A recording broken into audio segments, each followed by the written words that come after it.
Selamat petang, Pak Asfi. Selamat petang, Mas Ibrahim.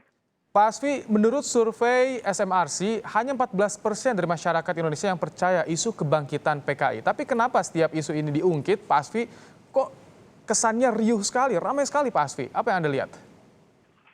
Kalau secara rutin itu memang menjelang tanggal 30 September, itu muncul isu kebangkitan PKI melalui munculnya bendera Palu Arit ataupun kaos Palu Arit, itu sepanjang Orde Baru.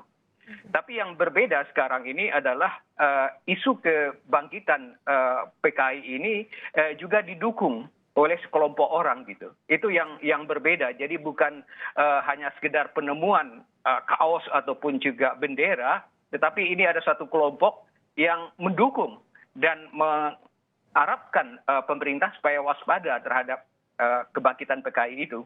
Dan yang perlu dicatat di sini adalah bahwa sejak era reformasi, sejak tahun 98 sampai tahun 2016, itu tidak pernah ada isu kebangkitan PKI ini.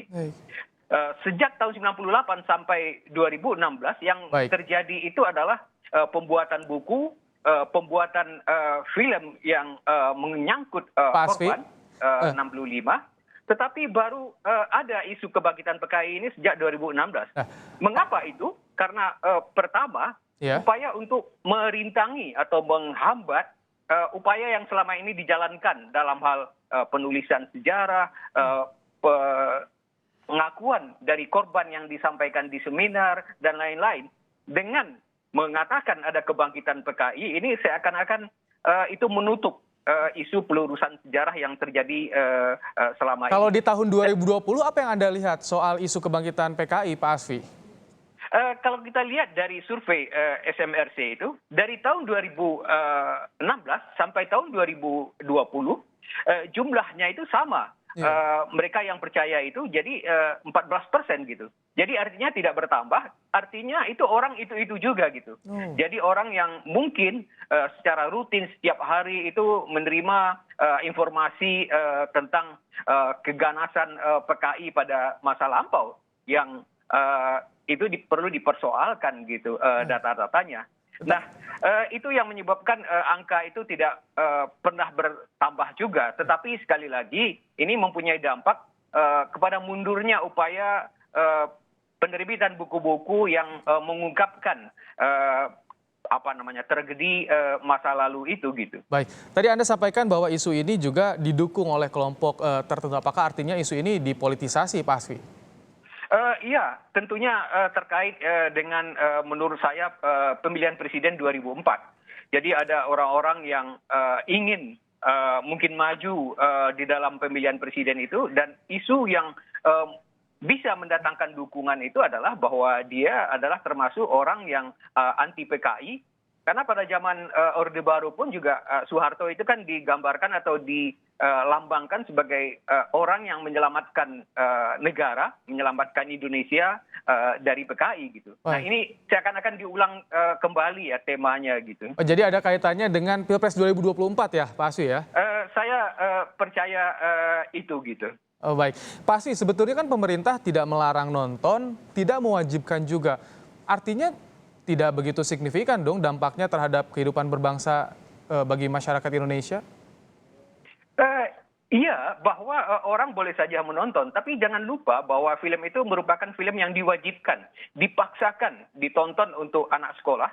Itu pada tahun 85 sampai tahun 98, belasan tahun ada pemaksaan. Nah, orang kan bosan karena film itu sendiri durasinya 4,5 jam.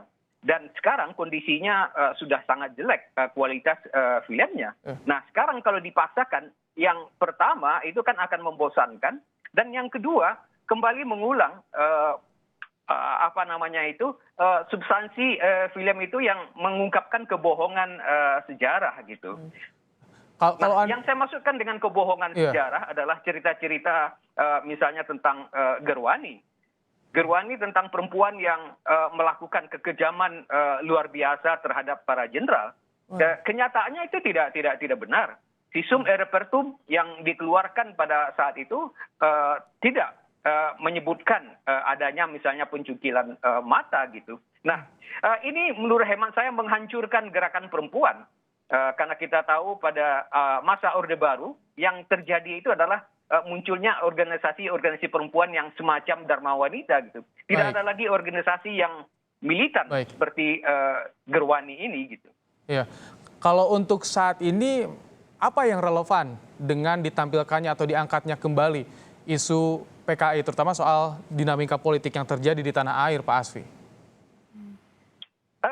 Ya, ini isu yang bisa digunakan dan ternyata ada juga yang percaya gitu. Seperti dikatakan tadi di dalam survei ini ada 14% yang percaya gitu. Tetapi kan sekali lagi film ini menurut hemat saya merugikan dalam berbagai hal ya.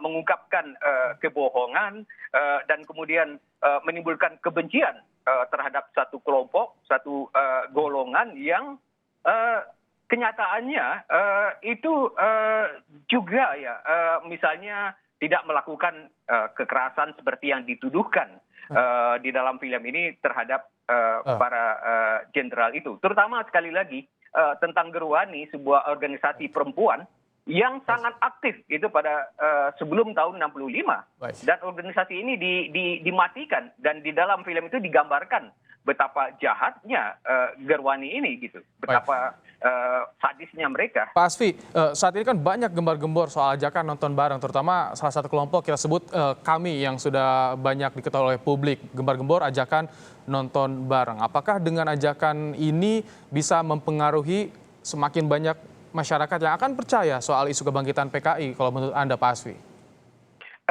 Saya kira tidak gitu ya. Yang jumlah yang percaya itu akan stabil gitu. Karena apa? Karena itu orang-orang yang sudah dari dulu ya, dari tahun 2016 itu percaya itu dan dalam perjalanannya akan tetap menerima informasi melalui WA dan lain-lain setiap hari sehingga mereka tidak bergeser ya pikirannya, tidak mau juga menerima hal yang baru yang mengungkapkan bahwa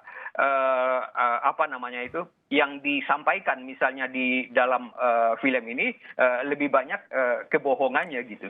Baik, terima kasih Asfi Warman Adam telah menyampaikan pandangannya soal bagaimana isu kebangkitan PKI yang saat ini tengah ramai diperbincangkan di tanah air. Terima kasih Pak Asfi telah bergabung bersama kami di Kompas Petang.